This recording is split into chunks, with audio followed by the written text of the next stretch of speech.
चेरीको बोट हेर्नुहोस् खान्छन् किन नखानु हेर्नु खाइरहनु पर्छ चुई गाउँ त कहाँ फालेर अब भुइँमा त्यतिकै फाल्दैन चेरी चेरीको फार्म तर चेरी नै चेरी त कहाँ हो चेरी धेरै छैन कि होइन सबै टिपेर सिधिसक्यो मान्छेले खै चेरी देख्दैन त भाइ यहाँ रहेछ चेरी आया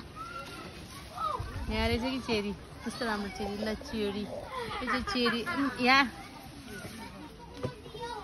है यता दिनाले चेरी टिप्दैछ खाँदैछ ट्राई गर्दैछ आमा यसको भिडै टिप्ने कि के गर्ने हो बिर्समै टिप्ने राम्रो हुन्छ अनि टिप्ने भने पहिले खाँदै हुन्छ खाँदै टिप्दै गर सबै फेरि एकैछिन भन्नुपर्छ छैन सरिना चेरी टिप्नु व्यस्त छ आमा इन्द्र सरिना र दिना